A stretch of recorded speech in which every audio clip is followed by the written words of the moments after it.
Healing, especially after divorce, a heartbreak, betrayal, or life struggles, it is not one single step. It's a process. Some days feel strong and some days feel heavy. But healing is possible when you intentionally take steps to heal to peace. I shared with some of you some of the details that I had to endure, what it looked like for me. And you saw that it made me feel like a mess. And I held all those years of guilt. Well, now I'm going to give you my past 20 years of divorce and healing and the ways I wish I would have dealt with it. I wish I would have known this. For instance, I need you to allow yourself to feel. Don't rush your emotions. Pain, anger, sadness, and confusion are all a part of healing. When you suppress them, they stay longer. Healing starts when you say, yes, this hurt me, but it will not destroy me. And here's the other one I wish I knew. Stop replaying the past. Your mind will try to replay conversations, mistakes, and what ifs. But healing requires letting go of constant mental rewind. I said in my video about divorce that I held on to that guilt for 17 years. How are you supposed to do that? Everyone's situation is different, and in my situation, the marriage was done before it started. The person married me to cover up his own secret. And like most narcissists, make everything and turn it around on you. You're the whole cause of the failure of the marriage. At a young age, you take that to heart. And I held that with me for years. But as we're learning, you can learn from the past without living in it. Here's the most important one. Protect your peace. Limit contact with people, places, or conversations that reopen those wounds. That includes drama, negativity, and people who thrive on that drama. Protecting your peace isn't selfish, it's necessary.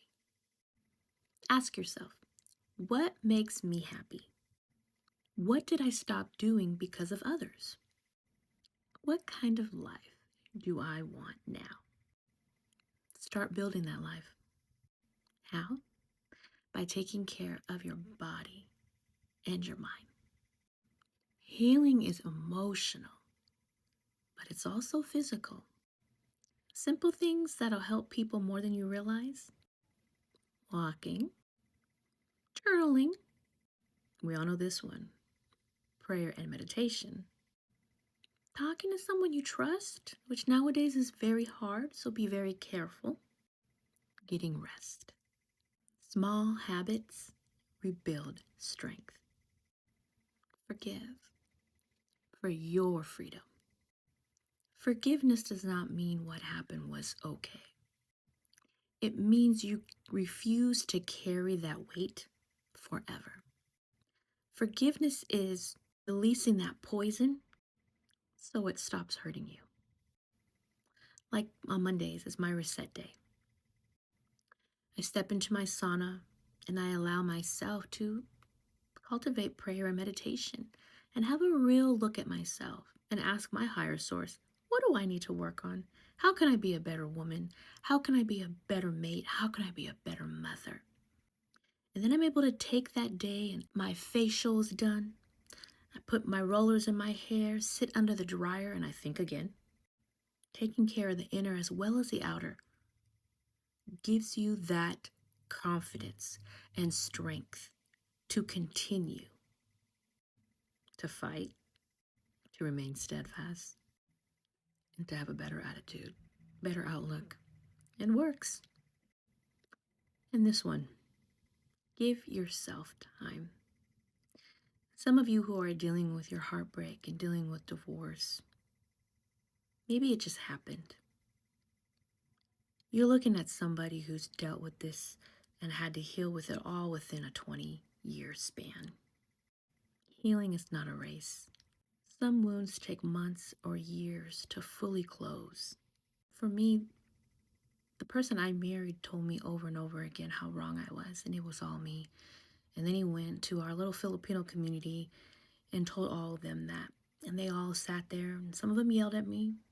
Some of them reminded me for years on end how much it was me. I was a bad, bad wife, a bad, bad stepmom. And after giving those intimate details to the husband I have now, he had to work through them with me and remind me that that marriage was over before it ever started due to that man's secret. But when you're young and it's so embedded in you, you're wrong, and everyone's telling you, you're wrong.